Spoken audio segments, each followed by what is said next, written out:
Assalamualaikum warahmatullahi wabarakatuh. Alhamdulillah, alhamdulillahilladzi bi ni'matihi tatimmus shalihat. Segala puji bagi Allah Subhanahu wa taala yang dengan nikmat-nikmatnya lah kebaikan-kebaikan itu menjadi sempurna. Yang dengan nikmat-nikmatnya kita bisa berkumpul di masjid yang kita cintai ini, di masjid yang penuh barokah ini, untuk silaturahmi, untuk bertemu satu dengan lain, untuk belajar bersama-sama dalam keadaan sehat walafiat. Salatan wa salaman daimaini mutalazimain ala habibina al-Mustafa Muhammad sallallahu alaihi wasallam. Salawat dan salam senantiasa kita haturkan kepada suri tauladan kita, kepada pedoman kita, kepada idola kita, Nabi Muhammad sallallahu alaihi wasallam beserta para keluarganya, istri-istri beliau, kepada putra-putri beliau, dan juga kepada para sahabatnya. Semoga Allah Subhanahu wa taala meridhai kita bersama mereka. Jamaah Bapak Ibu yang dirahmati Allah Subhanahu wa taala. Alhamdulillah, segala puji bagi Allah Subhanahu wa taala.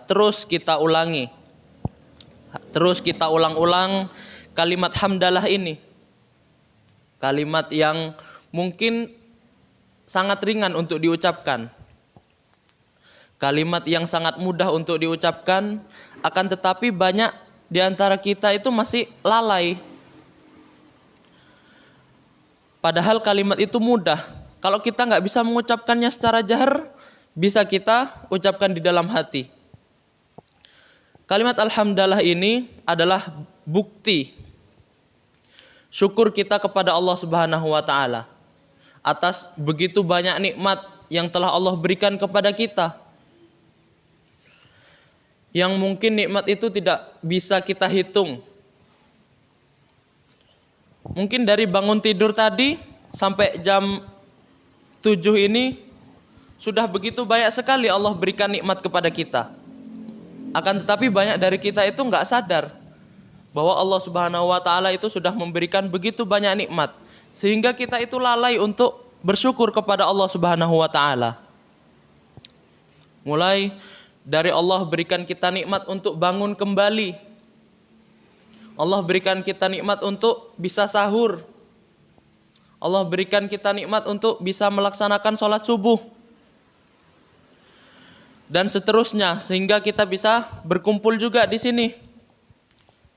Dan masih banyak lagi nikmat yang Allah berikan kepada kita. Maka terus kita ucapkan kalimat alhamdulillah ini. Alhamdulillahirabbil alamin. Karena itu adalah bukti syukur kita kepada Allah Subhanahu wa taala. Maka syukur itu ada 3. Syukur dengan hati, yaitu kita mengakui, kita meyakini bahwasanya segala nikmat yang kita rasakan ini datangnya dari Allah Subhanahu wa taala. Kemudian yang kedua adalah syukur dengan lisan, yaitu dengan mengucapkan alhamdulillah, dengan mengucapkan alhamdulillahirabbil alamin. Kemudian yang ketiga adalah bersyukur dengan anggota badan, yaitu dengan kita melakukan ketaatan-ketaatan kepada Allah Subhanahu wa taala, dengan melakukan ibadah, dengan salah satunya adalah dengan kita berkumpul di sini. Itu adalah bukti syukur kita kepada Allah Subhanahu wa taala. Dan berkumpulnya kita di sini sudah pasti dalam keadaan senang, dalam keadaan bahagia, karena kita bisa bertemu satu dengan lain, kita bisa bersilaturahim, dan juga kita insya Allah akan belajar bersama untuk mendapatkan ilmu. Maka apakah kesenangan ini kebahagiaan ini akan selama-lamanya? Ataukah kesenangan dan kebahagiaan ini hanya sementara? Maka Allah Subhanahu wa taala sebutkan di dalam Al-Qur'an, A'udzubillahi minasyaitonirrajim, al-akhillau yauma idzim ba'duhum bi ba'din illa ba'duhum li ba'din aduun illal muttaqin. Teman-teman akrab, kata Allah, orang-orang yang berkumpul dalam kesenangan, dalam kebahagiaan, pada hari itu sebagiannya menjadi musuh bagi sebagian yang lain. Jadi akan ada hari di mana orang-orang yang biasanya kumpul, mereka akrab, teman-teman akrab, mereka kumpul bahagia, saling bercanda. Tapi ada suatu hari mereka kumpul itu dalam keadaan bermusuhan. Satu dengan yang lain akan bermusuhan. Orang tua dengan anaknya akan bermusuhan. Kakak dengan adiknya akan bermusuhan. Akan tetapi Allah sebutkan di akhir ayat, illal muttaqin, kecuali orang yang bertakwa. Jadi orang-orang yang gak bertakwa ini mereka akan berkumpul suatu hari dalam keadaan bermusuhan satu dengan lain, kecuali orang yang bertakwa. Maka bagaimana kita bisa menjaga keharmonisan persaudaraan kita? Kita bisa berkumpul selalu dalam keadaan senang, dalam keadaan bahagia. Maka caranya adalah kita harus menjadi orang yang bertakwa. Kita harus menjadi orang yang bertakwa kepada Allah Subhanahu wa taala. Maka bagaimana cara kita menjadi orang yang bertakwa? Allah Subhanahu wa taala menghadirkan bulan Ramadan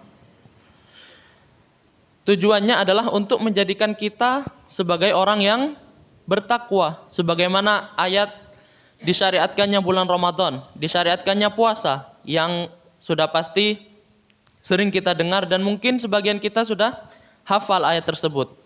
Ya ayyuhalladzina amanu kutiba alaikumusiyam kama kutiba alal ladzina min qablikum la'allakum tattaqun. Wahai orang-orang yang beriman, telah aku wajibkan kepadamu berpuasa sebagaimana telah aku wajibkan kepada orang-orang sebelum kamu berpuasa agar kalian bertakwa. Maka Ramadan ini hadir kepada kita untuk menjadikan kita itu sebagai orang yang bertakwa. Mungkin ada tujuan-tujuan yang lain. Mungkin ada orang yang berpuasa untuk agar badannya sehat mungkin. Atau buat orang-orang yang fisiknya atlet atau gendut, ya mungkin puasa ini dijadikan sarana untuk diet. Atau ada orang yang menjadikan puasa ini sebagai sarana untuk menjaga pola makan, mengatur pola makan. Maka tujuan itu juga baik. Tujuan itu juga bisa dilaksanakan di bulan Ramadan ini. Akan tetapi Allah Subhanahu wa taala itu menghadirkan Ramadan, mensyariatkan kita untuk berpuasa itu tidak lain dan tidak bukan tujuannya adalah untuk menjadikan kita sebagai orang yang bertakwa. Karena ketakwaan itu adalah bekal yang paling baik untuk kita. Sebagaimana Allah sebutkan di saat Allah mensyariatkan haji. Wa tazawwadu fa inna khairaz zadi at-taqwa. Berbekallah kalian. Sesungguhnya sebaik-baik bekal itu adalah ketakwaan. Maka ketakwaan itu yang akan membawa kita untuk bisa masuk ke dalam surga Allah Subhanahu wa taala. Karena tujuan kita hidup di dunia ini untuk masuk ke dalam surga. Kita hidup di dunia beramal sebanyak-banyaknya. Tujuannya adalah agar kita bisa masuk ke dalam surga. Gak mungkin kita beramal sebanyak-banyaknya untuk kita masuk ke neraka. Pasti tujuannya adalah untuk kita masuk ke dalam surga. Maka ketika Ramadan hadir, maka kita seharusnya bisa untuk membiasakan diri kita, untuk melatih diri kita, untuk memperbaiki diri kita yang mungkin sebelum Ramadan kita jauh dari Allah Subhanahu wa taala. Maka Allah datangkan bulan Ramadan ini. Allah berikan waktu dan kesempatan untuk kita agar supaya kita itu bisa lebih dekat kepada Allah Subhanahu wa taala. Dan nikmat waktu dan kesempatan ini juga harus kita syukuri. Karena ada orang yang tidak bisa merasakan kenikmatan tersebut. Ada orang yang mungkin sebelum Ramadan mereka sudah berdoa kepada Allah untuk dipertemukan dengan bulan Ramadan. Mereka sudah berharap kepada Allah Subhanahu wa taala untuk dipertemukan dengan bulan Ramadan. Akan tetapi Allah berkata lain. Takdir Allah berkata lain. Bisa saja Allah cabut nyawanya. Bisa saja Allah berikan penyakit sehingga dia tidak bisa merasakan berpuasa. Maka kita yang Allah Subhanahu wa taala berikan kesempatan, Allah Subhanahu wa taala berikan waktu sehingga kita bisa berpuasa di bulan Ramadan, sehingga kita bisa merasakan keberkahan-keberkahan yang ada di bulan Ramadan, kita harus bersyukur kepada Allah Subhanahu wa taala.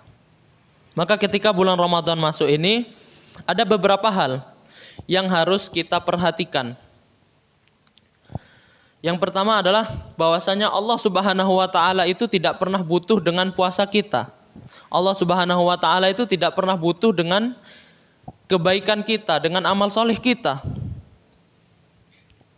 Banyak orang yang menyangka dia itu beribadah karena Allah Subhanahu wa taala itu butuh dengan ibadahnya. Allah Subhanahu wa taala itu butuh dengan amal soleh dia. Padahal Allah itu enggak pernah butuh dengan amal soleh kita. Justru kita yang butuh dengan Allah Subhanahu wa taala. Berapa banyak kita itu sholat ketika kita ada masalah aja. Betul nggih? Ada kadang kita doa itu ketika kita punya kebutuhan aja, kita punya kemauan kepada Allah Subhanahu wa taala. Ketika kita ada masalah, ketika kita ada keinginan-keinginan, baru kita mendekat sama Allah Subhanahu wa taala. Allah sebutkan di dalam Al-Qur'an tentang haji. Allah sebutkan a'udzubillahi minasyaitonir rajim, walillahi 'alan nasi hajjul baiti man istata'a ilaihi sabila wa man kafara fa innallaha ghaniyyun 'anil alamin. Allah syariatkan haji bagi orang-orang yang mampu. Kemudian di ayat selanjutnya Allah sebutkan wa man kafara fa innallaha ghaniyyun 'anil alamin. Dan barang siapa yang kufur, yang dia diberikan rezeki oleh Allah Subhanahu wa taala, dia mampu untuk berangkat haji, akan tetapi dia kufur, dia enggak mau berangkat. Allah sebutkan fa innallaha ghaniyyun 'anil alamin. Sesungguhnya Allah Subhanahu wa taala itu maha kaya. Allah Subhanahu wa taala itu lebih kaya dari alam semesta. Maka Allah itu enggak pernah butuh dengan ibadah kita, yang mana kekayaan kita itu datangnya dari alam semesta ini, dari hasil sawah kita, dari hasil laut kita. Kekayaan kita itu datangnya dari alam semesta ini. Dan Allah Subhanahu wa taala itu enggak butuh sama alam semesta ini. Allah Subhanahu wa taala itu lebih kaya dari alam semesta ini. Maka Allah Subhanahu wa taala itu enggak pernah butuh sama puasa kita, Allah enggak pernah butuh sama amal soleh kita. Maka yang butuh itu adalah kita, karena kita butuh rezeki dari Allah Subhanahu wa taala, kita butuh rahmat dari Allah Subhanahu wa taala, kita butuh nikmat yang begitu banyak, kita butuh untuk dimasukkan ke dalam surga. Maka caranya adalah dengan beribadah kepada Allah Subhanahu wa taala, dan Allah buka kesempatan itu di bulan Ramadan ini. Allah buka. Jadi Nabi SAW itu bersabda, "Idza jaa Ramadan futihat abwabul jannah wa ghuliqat abwabun nar wa sufidatis syayatin." Ketika datang bulan Ramadan, Allah Subhanahu wa taala itu akan buka pintu-pintu surga. Kemudian Allah tutup pintu-pintu neraka dan Allah akan ikat para syaitan. Maka Allah buka pintu surga.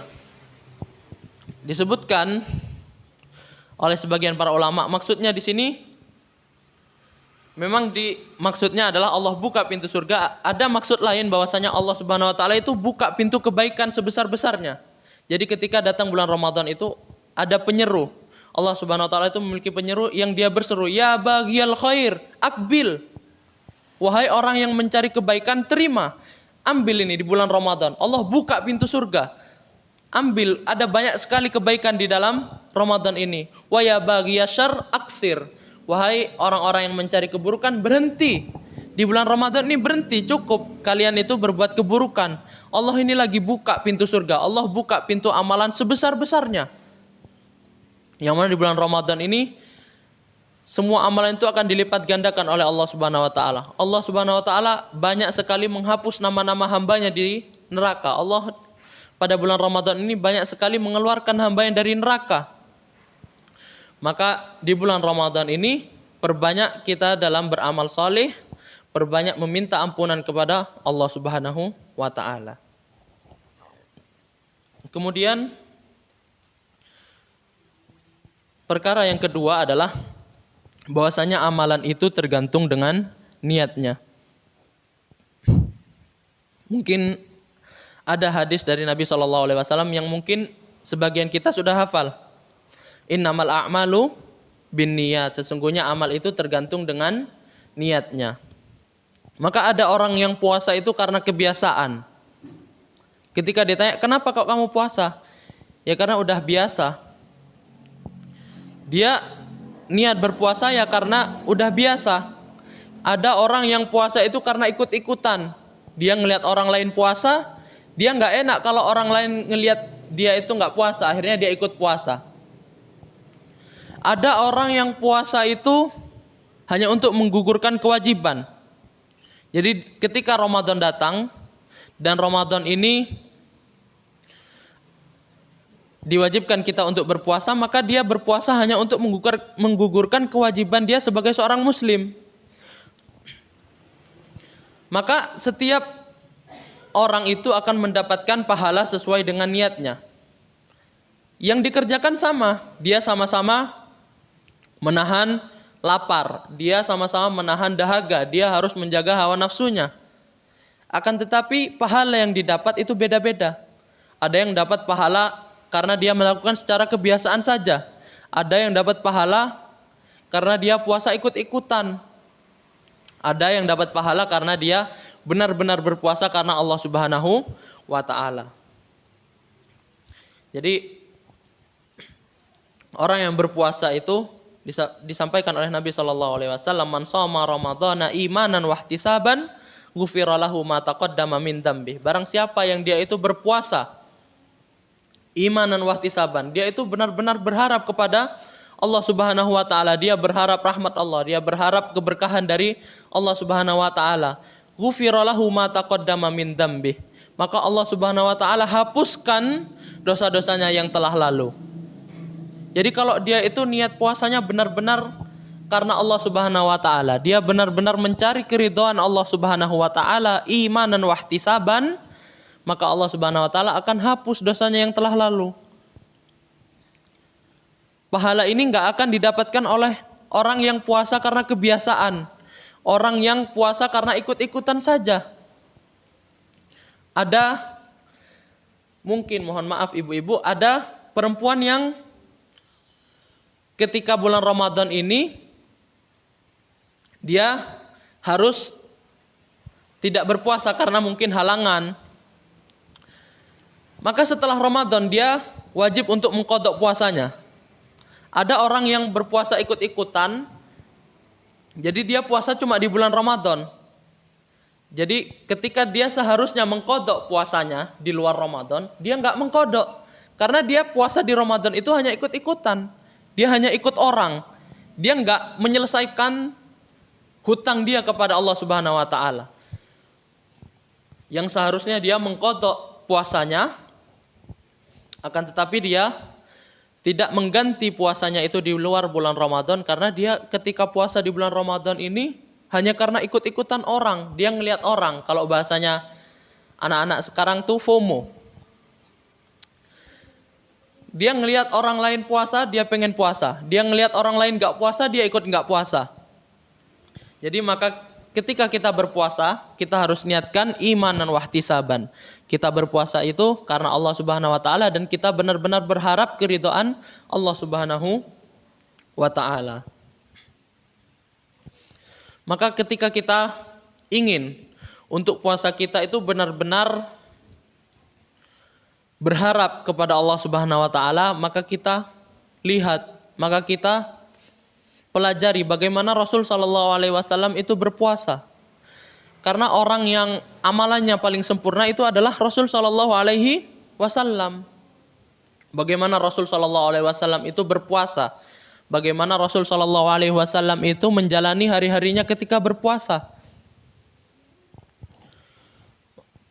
Maka Rasul sallallahu alaihi wasallam itu beliau berpuasa bukan hanya meninggalkan hal-hal yang dapat membatalkan puasa.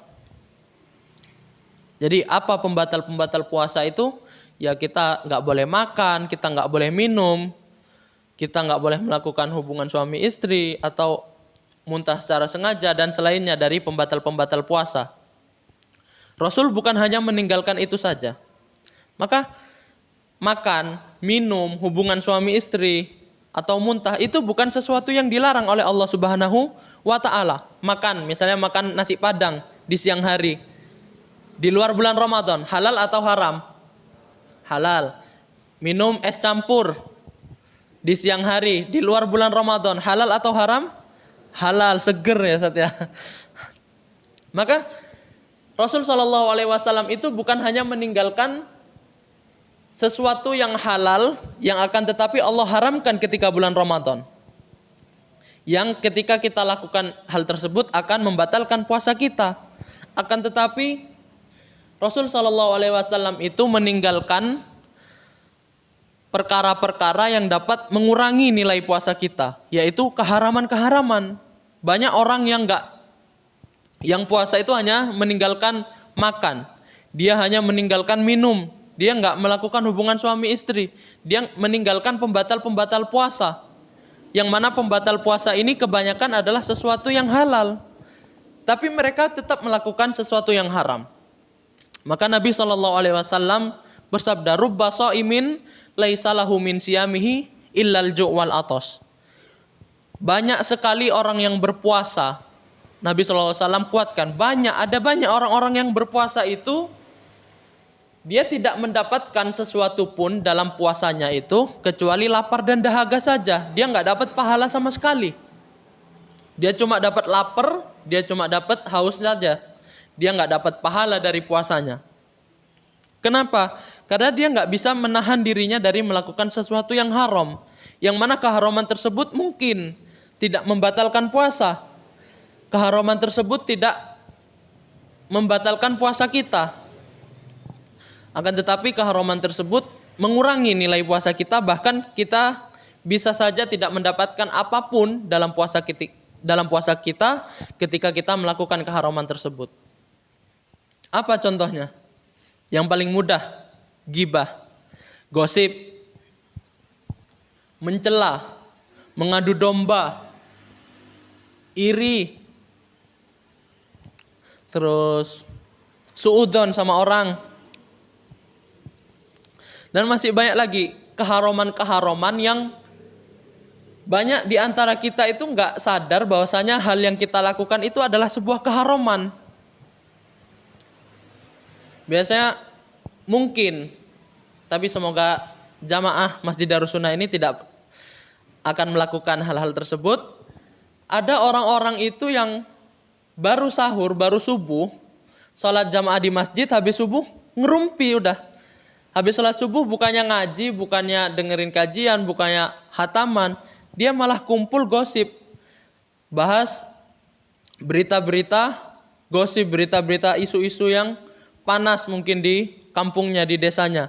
Mereka kumpul hanya untuk membahas satu orang. Mereka melakukan ghibah. Tapi ketika siang hari mereka nggak makan, mereka nggak minum.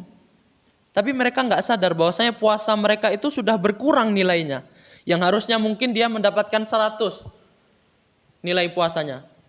Ketika mereka melakukan ghibah, maka Allah Subhanahu wa taala itu akan kurangi nilainya. Mungkin bisa jadi 80, jadi 60. Kemudian ada yang ketika puasa itu masih terus mencela. Dia terus ngejek saudaranya, ngejek temannya. Maka Allah Subhanahu wa taala itu akan kurangi nilainya. Ada yang masih mengadu domba, ada yang iri. Anggaplah kalau mencela, orang ghibah, orang iri, mungkin kelihatan. Akan tetapi ketika dia iri itu nggak kelihatan. Iri itu yang tahu cuma dia sendiri. Iri itu letaknya di dalam hati. Betul, Ustaz? Jadi iri itu orang nggak ada yang tahu. Dia iri sama orang, dia iri sama siapapun, nggak ada yang tahu. Yang tahu cuma dirinya sendiri sama Allah Subhanahu Wa Taala. Karena iri itu letaknya di dalam hati. Dia hasad ngelihat orang lain lebih bahagia dari dia. Dia iri ngelihat orang lain misalnya punya mobil. Dia iri ngelihat orang lain punya motor yang lebih bagus dari punya dia. Maka hal-hal tersebut harus kita jauhi ketika bulan Ramadan, karena Rasul Shallallahu Alaihi Wasallam itu menjauhkan dirinya dari sesuatu yang haram yang dapat mengurangi nilai puasa beliau. Karena rugi, kita nggak makan, kita nggak minum dari subuh sampai maghrib, tapi kita nggak dapat apa-apa, kita nggak dapat ganjaran dari Allah Subhanahu Wa Taala. Kita cuma dapat lapar sama hausnya tok. Kalau kita tahu kita nggak dapat pahala, mending kita siang makan. Kalau kita tahu waktu nanti kita buka kita nggak dapat apa-apa, mending dari siang kita udah makan. Mungkin pagi kalau kita udah tahu ya kita udah sarapan waktu pagi hari. Nanti siang makan siang, sore kalau lapar tinggal makan. Maka ketika kita tidak ingin puasa kita ini sia-sia, maka jaga diri kita, jaga lisan kita, jaga hati kita, jaga mata kita, jaga pendengaran kita dari sesuatu yang dilarang oleh Allah Subhanahu Wa Taala yang dapat mengurangi nilai puasa kita. Maka setelah kita mengetahui dua perkara ini yang wajib kita jaga ketika bulan Ramadan, kita lihat bagaimana Rasul Shallallahu Alaihi Wasallam itu menjalani hari-harinya di dalam bulan Ramadan. Bagaimana beliau Shallallahu Alaihi Wasallam itu berpuasa. Karena ketika kita ingin untuk menjadi orang yang bertakwa, sebagaimana harapan Allah Subhanahu Wa Taala ketika kita diperintahkan untuk berpuasa, maka kita harus lihat, karena orang yang paling bertakwa adalah Nabi Shallallahu Alaihi Wasallam. Orang yang paling benar dalam melakukan amalan, orang paling benar dalam melakukan kebaikan, orang paling benar dalam melakukan amal soleh itu adalah Nabi Muhammad Shallallahu Alaihi Wasallam. Maka kita lihat bagaimana Nabi Shallallahu Alaihi Wasallam itu berpuasa. Dari sahurnya, dari ketika sholat subuh, kemudian dalam menjalani harinya di siang hari, sampai menjelang buka, kemudian di malam harinya, bagaimana Rasul Shallallahu Alaihi Wasallam itu mengisi hari-harinya di bulan Ramadan. Maka ketika sahur, Rasul Shallallahu Alaihi Wasallam itu mengakhiri sahurnya. Beliau Shallallahu Alaihi Wasallam itu selalu mengakhiri sahurnya. Disebutkan di dalam riwayat bahwasanya jarak sahur Nabi Shallallahu Alaihi Wasallam itu dengan adzan subuh adalah bacaan 50 ayat. Maka ketika kita bisa menjalankan sunnah Nabi Shallallahu Alaihi Wasallam di bulan Ramadan, dari hal-hal yang kecil, mungkin kita meniru Rasul Shallallahu Alaihi Wasallam itu ketika bersahur. Kita meniru, kita mengakhirkan sahur kita karena kita meniru sunnah Nabi Shallallahu Alaihi Wasallam. Maka kita akan mendapatkan poin-poin plus dalam puasa kita. Kita mendapatkan tambahan pahala karena mengikuti sunnah Nabi Shallallahu Alaihi Wasallam. Kemudian sholat subuh. Kemudian pada pagi hari, bagaimana Rasul Shallallahu Alaihi Wasallam itu mengisi hari-harinya? Apakah Rasul Shallallahu Alaihi Wasallam itu mengisi hari-harinya dengan scroll TikTok, ataukah dengan scroll Instagram, ataukah Rasul Shallallahu Alaihi Wasallam itu mengisi hari-harinya dengan bermain game, atau mengisi hari-harinya dengan cari-cari baju untuk Lebaran, atau berburu diskon? Maka Rasul Shallallahu Alaihi Wasallam itu mengisi hari-harinya itu tentu saja dengan memperbanyak amalan-amalan. Beliau selalu menghatamkan Al-Quran. Beliau memperbanyak tadarus. Beliau selalu membaca Al-Quran. Dan bulan Ramadan ini adalah bulan di mana diturunkannya Al-Quran. Maka kita baca Al-Quran. Allah Subhanahu Wa Taala turunkan Al-Quran ini bukan hanya untuk kita taruh di lemari sebagai pajangan saja. Allah Subhanahu Wa Taala turunkan Al-Quran untuk kita membaca, untuk kita mentadabburi Al-Quran. Karena Al-Quran itu disebutkan oleh Allah hudal linnas, sebagai petunjuk bagi manusia. Kalau kau mau selamat, kalau kita mau selamat, baca Al-Quran. Kalau kita nggak mau selamat, nggak usah, tinggalin aja Qurannya. Taruh di lemari, jadikan pajangan aja. Maka Nabi SAW itu selalu menghatamkan Al-Quran. Begitu pula dengan sahabatnya. Bagaimana Nabi SAW itu mengajarkan para sahabat untuk selalu menghatamkan Al-Quran di bulan Ramadan. Sehingga kita bisa mendapatkan keberkahan Al-Quran di bulan Ramadan. Disebutkan bahwasanya ada orang yang menghatamkan Al-Quran itu sebulan sekali. Ada yang sebulan 3 kali. Ada yang seminggu sekali dia bisa hatam. Ada yang 3 hari sekali. Ada yang sehari 2 kali. Ada yang sehari sekali. Yang sehari sekali itu diantaranya adalah Utsman bin Affan. Coba kita lihat. Utsman bin Affan orang kaya. Dia itu pedagang. Pasti setiap hari dia bingung harus mikirin bagaimana dagangannya itu bisa laku. Dia harus memikirkan bagaimana barang-barang yang dia kirim itu harus laku kembali dengan uang. Dia harus menghitung uang yang masuk, uang yang keluar. Akan tetapi beliau bisa menghatamkan Al-Quran itu sehari sekali. Maka coba kita tanyakan kepada diri kita.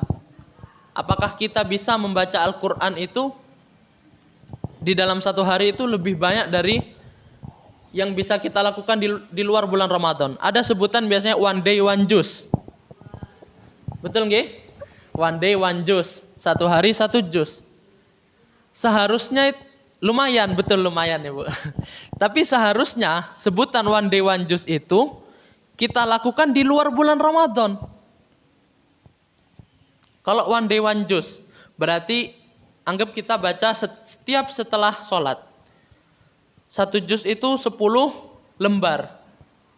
Maka setiap selesai sholat kita harus membaca 2 lembar. Jadi ketika sholat isya kita sudah membaca 1 juz. Maka 1 juz yang kita baca sehari itu seharusnya kita baca di luar bulan Ramadan. Kalau masuk bulan Ramadan kita harusnya bisa lebih dari itu. Mungkin bisa 1 hari 3 juz, 1 hari 2 juz. Seharusnya. Maka ada juga seorang ulama, Imam Syafi'i, beliau itu disebutkan bahwasanya ketika bulan Ramadan beliau menghatamkan Al-Quran itu sebanyak 60 kali. Jadi beliau 1 hari itu 2 kali hatam. Coba kita bayangkan gimana baca 1 hari hatam 2 kali. Kita baca 1 juz aja udah males biasanya. Kita baca 1 juz, jangankan 1 juz, setengah juz aja udah males. Maka itu menunjukkan kualitas iman kita. Bagaimana para sahabat, para ulama itu bisa membaca lebih banyak dari kita. Mungkin ada orang yang alasan, kan mereka ulama, mereka sahabat.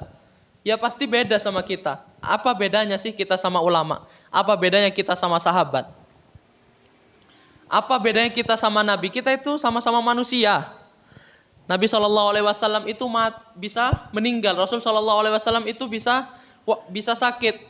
Maka salah satu alasan kenapa para nabi dan rasul ini diutus dari kalangan manusia adalah karena agar supaya umatnya itu bisa meniru para nabi dan rasulnya. Jadi nggak ada yang alasan mereka kan nabi, mereka kan para sahabat, mereka itu sama manusia kayak kita. Mereka itu pasti punya sakit, mereka pasti ada momen di mana mereka itu bosen. Ada momen di mana mereka itu capek. Tapi yang membedakan itu adalah kualitas iman kita kepada Allah Subhanahu wa taala. Maka di bulan Ramadan ini kita tingkatkan kualitas iman kita. Bagaimana ketika kita bulan Ramadan ini kita bisa meningkatkan ibadah kita. Sehingga ketika kita selesai dari bulan Ramadan kita bisa menjadi orang-orang yang bertakwa. Sebagaimana harapan Allah Subhanahu wa taala ketika kita disyariatkan berpuasa. Maka ketika kita bulan Ramadan kita perbanyak membaca Al-Qur'an karena di dalam Al-Qur'an ada caranya gimana kita itu meningkatkan kualitas iman kita. Dibaca Al-Qur'an, ditadabburi. Bukan hanya dibaca asal lewat pokoknya selesai hatam Kadang ada sekarang itu anak-anak yang orang-orang ngaji juz 1 di foto masukin status. Alhamdulillah juz 1 selesai.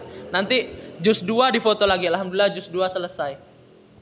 Udah sampai juz 30 udah. Setelah 30 juz nggak pernah lagi update status. Padahal seharusnya kita nggak butuh validasi orang itu. Kita itu hanya butuh bagaimana kita membaca, kita bisa mendapatkan syafaat dari Al-Quran dan juga kita bisa mendapatkan manfaat dari Al-Quran. Apa fungsinya kita pamer ke orang? Kita dilihat sama orang, oh anak ini bisa hatam. Iya mungkin dapat pujian, tapi dengan pujian tersebut amalan kita bisa pudar. Yang kita harapkan itu bukan pujian orang. Yang kita harapkan itu adalah keberkahan dari Allah Subhanahu wa taala, keberkahan dari Al-Qur'an, manfaat-manfaat dari Al-Qur'an. Maka ketika bulan Ramadan perbanyak membaca Al-Qur'an. Bisa dengan misalnya salat tarawih, enggak mau salat berjamaah, mau salat di rumah sambil baca yang panjang misalnya. Ya enggak apa-apa. Atau misalnya salat tarawih, imamnya membaca yang panjang agar supaya makmumnya bisa terbiasa dengan bacaan-bacaan yang panjang, agar dia itu bisa sambil bertadarus. Kan biasanya kalau Ramadan diurut dari Al-Baqarah sampai nanti juz 30. Jadi ada suatu hari dikisahkan oleh sahabat Nabi SAW yaitu Hudzaifah ibn al-Yaman radhiyallahu anhu, bahwasanya Hudzaifah ibn al-Yaman ini melihat Nabi SAW melakukan sholat, dan sholatnya ini tentu sholat sunnah. Akan tetapi diperselisihkan oleh para ulama apakah ini dilakukan di bulan Ramadan ataukah tidak. Ada sebagian ulama yang menyebutkan bahwasanya Rasul SAW ini melakukan sholat di bulan Ramadan. Maka Hudzaifah bin Yaman ini ikut berjamaah dengan Nabi SAW. Ketika Hudzaifah ibn al-Yaman ini mengikuti Nabi SAW, Nabi SAW ini membaca surat Al-Baqarah. Maka Hudzaifah bin al-Yaman ini dalam hatinya berkata, oh mungkin sampai ayat 100 selesai. Ketika sampai ayat 100, Nabi SAW ini masih lanjut. Kemudian Hudzaifah bin al-Yaman ini berkata lagi dalam hatinya, oh mungkin nanti 1 juz Rasul ruku. Lanjut, ketika selesai 1 juz lanjut sampai akhir surat Al-Baqarah. Kemudian Hudzaifah bin Yaman mengatakan lagi dalam hatinya, mungkin Nabi SAW ini setelah Al-Baqarah ruku. Akan tetapi Nabi SAW ini melanjutkan bacaannya sampai 5 juz. Kemudian baru Rasul SAW ruku. Maka coba bayangkan kita sholat imamnya 1 juz 1 rakaat. Paling udah dilempar sendal dari belakang. Maka Rasul SAW itu menganjurkan ketika sholat sunnah itu untuk memperpanjang bacaan. Tentu bukan untuk sholat wajib. Kalau sholat wajib kita diperintahkan untuk kalau bisa untuk memperpendek bacaannya. Kita lihat makmumnya. Mungkin ada makmum yang sedang ada kebutuhan, ada makmum yang mungkin musafir, maka kita harus memendekkan ketika sholat wajib. Tapi ketika sholat sunnah, gak mungkin ada orang musafir mau ikut sholat sunnah, sholat tarawih. Mungkin mereka memilih rukhsah untuk tidak melakukan tarawih itu. Jadi orang yang datang untuk sholat tarawih itu sudah pasti dia benar-benar berniat untuk sholat tarawih. Maka imam dianjurkan untuk membaca surat yang panjang. Sehingga para makmum dan juga imam itu bisa mentadabburi Al-Quran. Karena ketika kita sholat itu adalah sarana untuk kita itu berkomunikasi dengan Allah Subhanahu wa taala. Kemudian di antara contoh yang lain, bahwasanya para ulama dan para sahabat itu selalu memperbanyak tadarus Al-Qur'an. Adalah Imam Malik, beliau ini adalah imam di Madinah, beliau adalah guru. Jadi Imam Malik ini ketika datang bulan Ramadan, Imam Malik ini meninggalkan halakohnya. Beliau nggak ngajar, sebulan penuh beliau berhenti. Maka ditanya oleh salah satu muridnya, kenapa engkau ketika masuk bulan Ramadan, engkau nggak pernah ngajar? Padahal muridnya ini pengen mendapatkan ilmu. Maka Imam Malik mengatakan Ramadan ini datang kepadamu. Ramadan ini bulan di mana Al-Quran diturunkan. Maka aku ingin mendapatkan keberkahan Al-Quran di bulan Ramadan. Beliau fokus 30 hari full membaca Al-Quran. Beliau nggak ngajar, beliau tinggalkan ngajar itu. Bayangkan beliau meninggalkan sesuatu yang bermanfaat untuknya demi membaca Al-Quran. Sedangkan kita lihat HP dikit aja udah ditinggal Al-Qurannya. Mending main HP, mending scroll TikTok, mending scroll cari diskon di Shopee buat hari raya. Maka kualitas keimanan kita ini harus kita tingkatkan di bulan Ramadan dengan memperbanyak membaca Al-Quran. Maka kenapa banyak di antara kita yang masih belum bisa untuk menghatamkan Al-Quran, belum bisa untuk konsisten dalam membaca Al-Quran? Sudah pasti alasannya adalah karena dosa kita kepada Allah Subhanahu wa Ta'ala.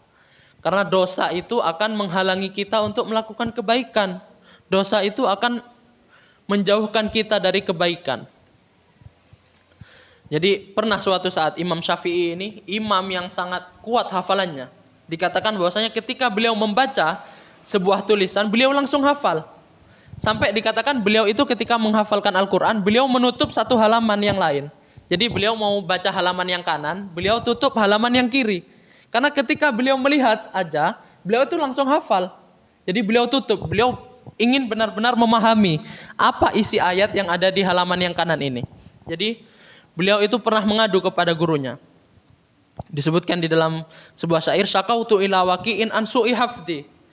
Aku mengadu kepada guruku, yaitu Al-Imam Waqi', tentang betapa buruknya hafalanku. Jadi ulama yang dikenal dengan hafalannya yang begitu kuat, beliau pernah ada momen beliau itu sangat susah untuk menghafal. Beliau mengadu kepada gurunya, kenapa wahai guruku, aku ini susah untuk menghafal. Kemudian apa yang dikatakan oleh Imam Waqi', yaitu gurunya Imam Syafi'i, fa arsyadani antarkil ma'asi. Maka Imam Waqi' ini menasihatiku untuk meninggalkan maksiat.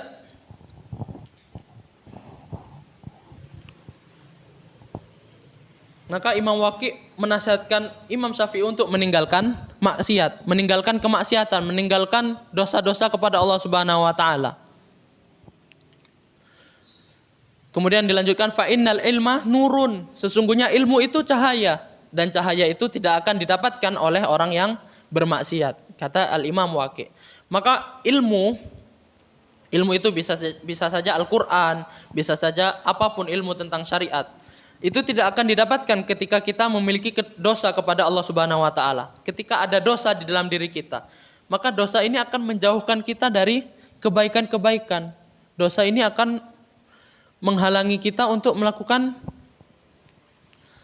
ketaatan kepada Allah Subhanahu wa Ta'ala. Maka bagaimana kita itu bisa menghapus dosa ini adalah dengan beristighfar. Rasul SAW itu selalu beristighfar, sehari itu gak kurang dari 100, sekali duduk gak kurang dari 100.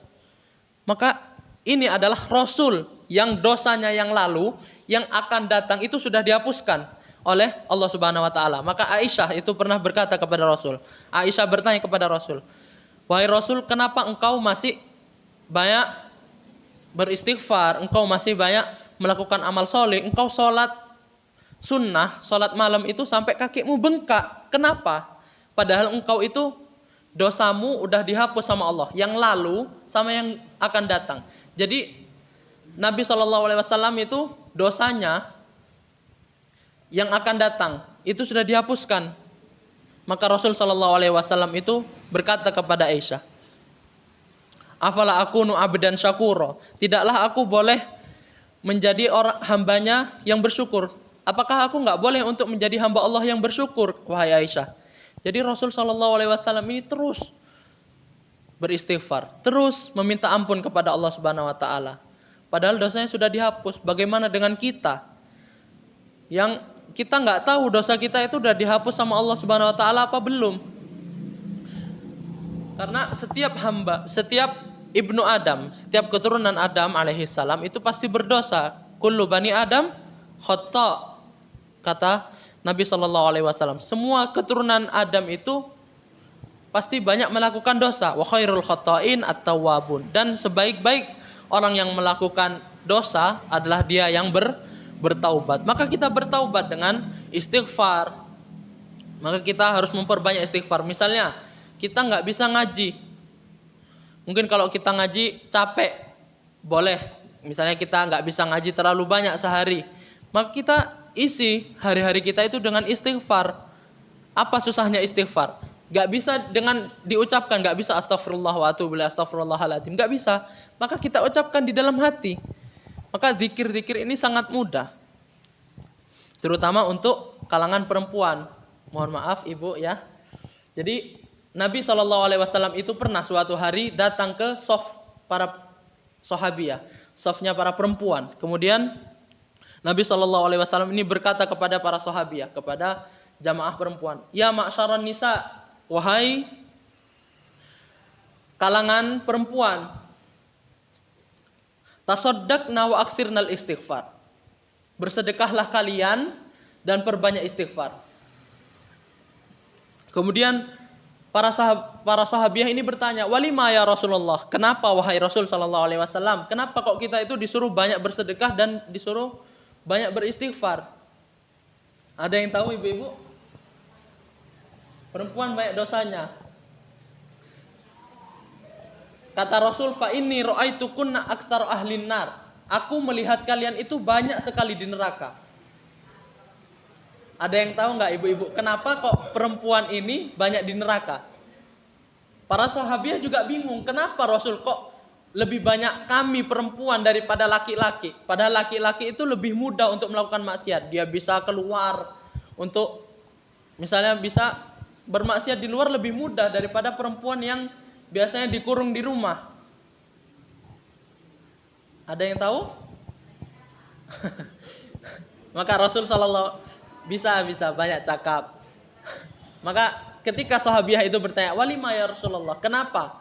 Maka Rasul SAW itu berkata, fa innakunna yukthirnal li'an wa yakfurnal ashir. Kalian itu banyak melaknat dan banyak mengkufuri suami.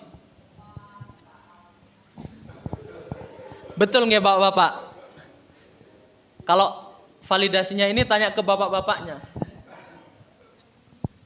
Soalnya, jadi mungkin ada perempuan yang enggak kok, kita nggak pernah melaknat, kita nggak pernah mengkufuri suami kita. Iya, itu dari sisi perempuan. Coba kita tanya sama para suami. Coba kita tanya kepada para bapak-bapak, apakah ibu-ibu ini banyak melaknat? Kadang ibu-ibu ini ya Allah kalau udah marah, mulutnya semua dilaknat, anaknya dilaknat, suaminya dilaknat kalau udah marah. Nanti kalau udah sadar, kenapa ya kok aku ngomong gitu? Tapi malaikat udah catat itu dosanya. Kemudian banyak yang mengkufuri suaminya. Ada video, suami istri ini lagi belanja. Dia belanja di minimarket. Istrinya ini mau beli buah. Istrinya lagi masukin buahnya ke plastik. Suaminya ini pengen bantu. Kata istrinya nggak usah. Terus suaminya iseng. Dia ngambil satu, dikasih istrinya. Sama istrinya dilihat, oh nggak ini jelek, ditaruh lagi. Akhirnya suaminya, oh gitu. Suaminya ini ngambil dari plastik yang sudah diambil sama istrinya. Diambil, dikasih ke istrinya. Dilihat sama istrinya, oh enggak ini jelek, ditaruh lagi. Padahal itu pilihan dia sendiri. Tapi dia, karena yang ngasih itu suaminya, dia nolak. Maka kadang dosa-dosa ini kita gak sadar. Maka kita diperintahkan untuk memperbanyak istighfar. Kenapa Rasul SAW ini menyuruh ibu-ibu untuk memperbanyak sedekah dan juga memperbanyak istighfar? Apa korelasinya? Apa kaitannya? Kenapa kok sedekah dan istighfar? Istighfar itu ucapan yang kita ucapkan ketika kita meminta ampunan. Jadi ketika kita melakukan dosa, kita istighfar itu adalah bukti taubat kita. Tapi sedekah, kenapa Rasul Shallallahu Alaihi Wasallam ini memerintahkan untuk bersedekah? Disebutkan dalam hadis as-shadaqatu tudfi'ul khati'ah. Sedekah itu menghapus dosa-dosa. Dan juga ketika kita bersedekah, kita itu harus bersabar atas apa yang kita sedekahkan. Karena sedekah ini bukan sesuatu yang mudah. Sedekah ini adalah sesuatu yang susah, berat bagi seorang manusia. Mungkin ibu-ibu lebih milih untuk beli lemari-lemari baru, atau beli tas baru, beli isinya untuk lemarinya, beli baju, beli jilbab buat koleksi-koleksi. Maka sedekah ini bukan sesuatu yang mudah. Dia harus bersabar. Dia harus menyisihkan hartanya, yang hartanya itu seharusnya dia bisa buat beli baju baru, hartanya ini bisa dia buat beli tas baru, bisa buat beli lemari, bisa buat ngisi lemari, tapi dia sisihkan hartanya untuk dia berikan kepada orang lain. Kalau misalnya hartanya dia belikan buat dirinya sendiri, sudah pasti dia bahagia.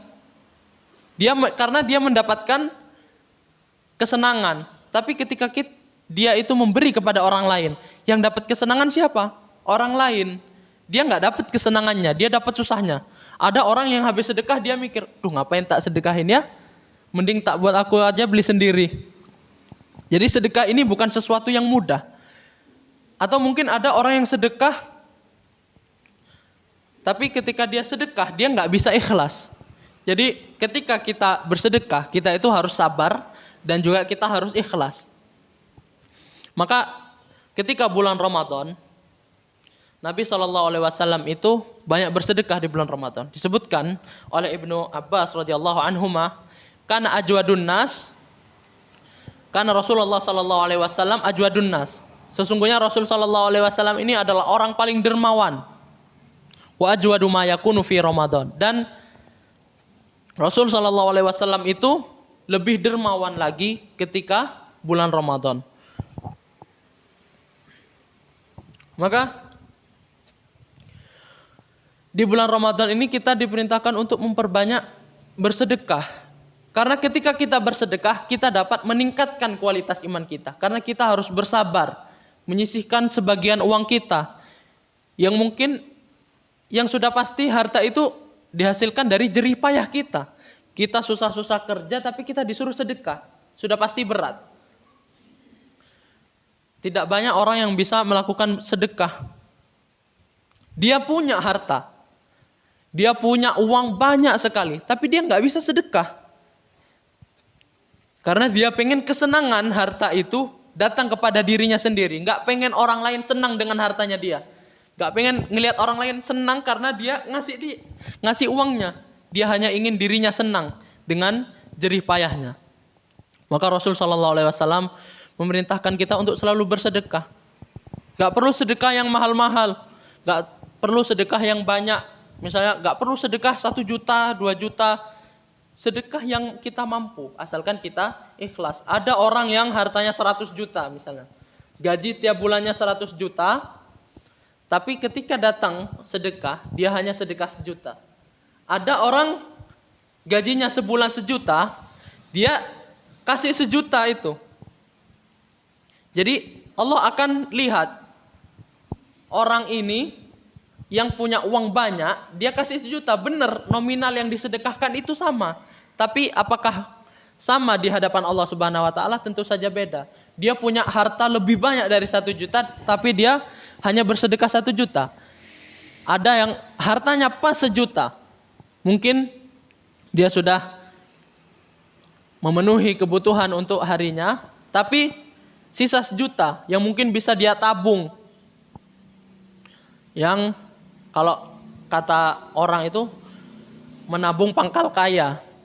Kalau dia nabung dia bisa lebih kaya. Tapi dia nggak mau ketika kaya dia baru bersedekah, dia nggak mau. Dia nggak tahu apakah nanti ketika uangnya 100 juta dia bisa nyumbang 100 juta, dia nggak tahu. Jadi ketika dia punya 1 juta dia sumbangkan semuanya. Jadi dia ingin mendapatkan pahala full dari Allah Subhanahu wa taala.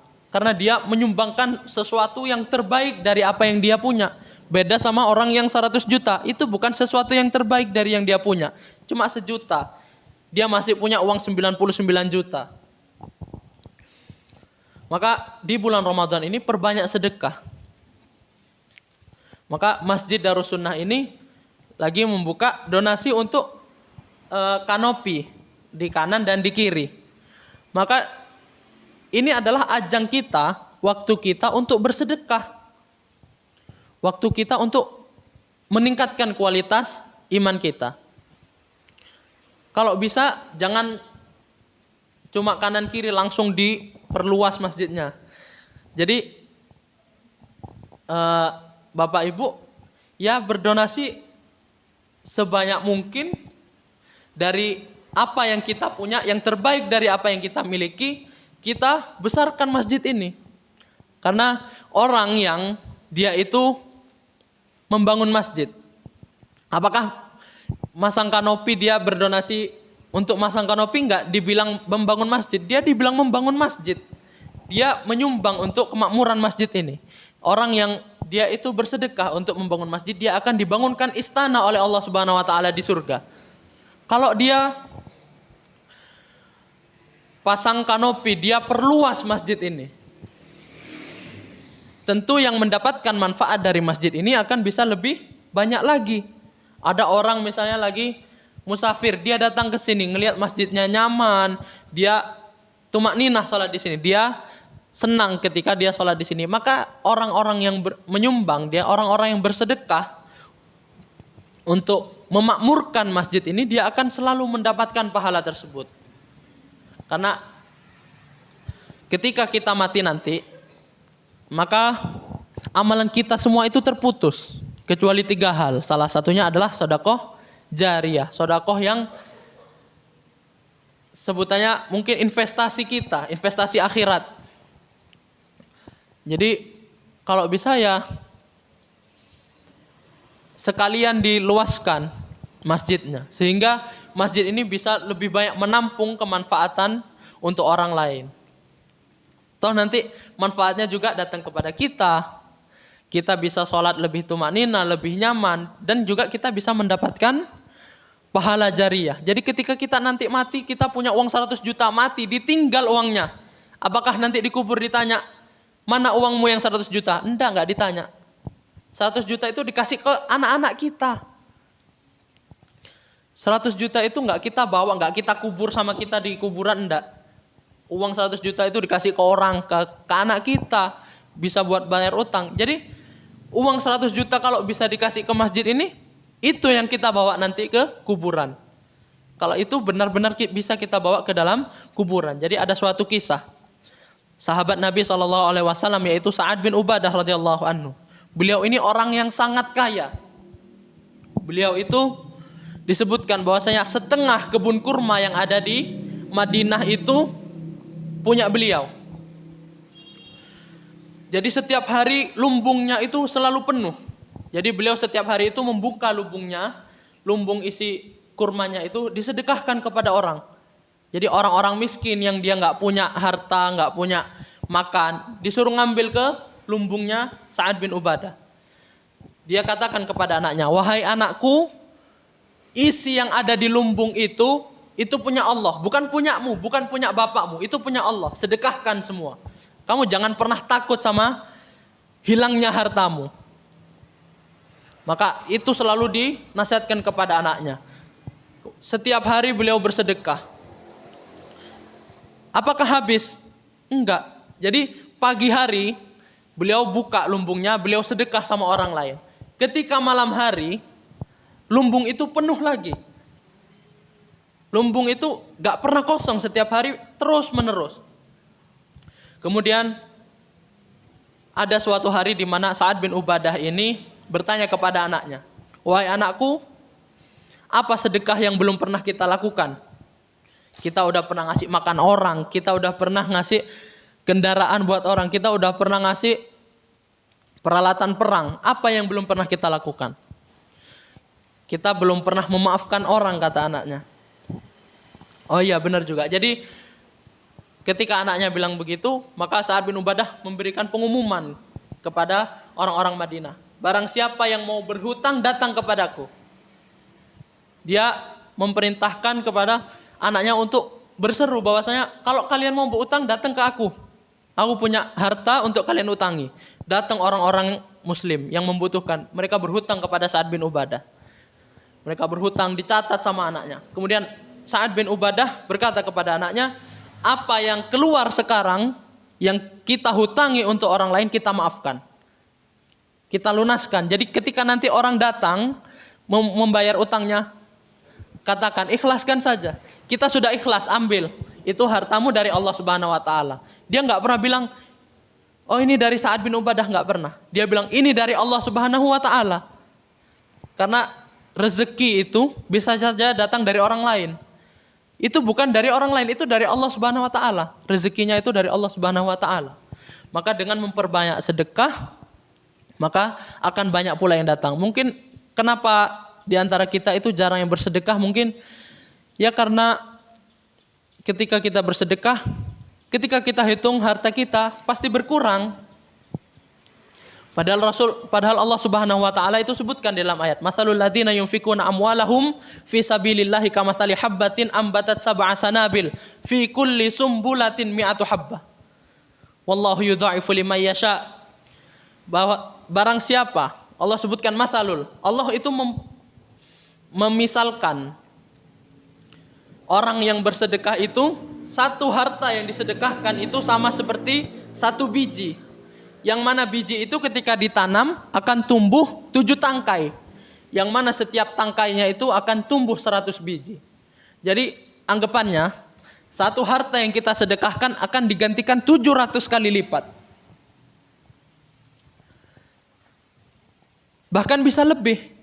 Wallahu yudha'ifu liman yasha. Allah akan lipat gandakan bagi siapapun yang Dia inginkan. Sebagaimana yang tadi saya sebutkan contoh, ada orang 100 juta nyumbang 1 juta, ada orang punya uang 1 juta, dia nyumbang 1 juta. Mungkin Allah ketika memberikan kepada orang yang memiliki harta 100 juta itu dilipat gandakan 700 kali lipat. Tapi bagi orang yang punya hanya 1 juta itu bisa jadi Allah Subhanahu wa taala itu lipat gandakan lebih banyak dari 700 kali lipat. Karena Allah melihat dari seberapa sungguh dia dalam berjihad kepada Allah Subhanahu wa taala, dalam dia itu mengeluarkan hartanya. Maka dalam bersedekah ini kita dapat mengambil pelajaran tentang kesabaran dan juga keikhlasan. Sehingga dengan bersedekah kita bisa semakin bersabar dalam ibadah yang lain. Ketika kita sholat, kita bisa semakin bersabar.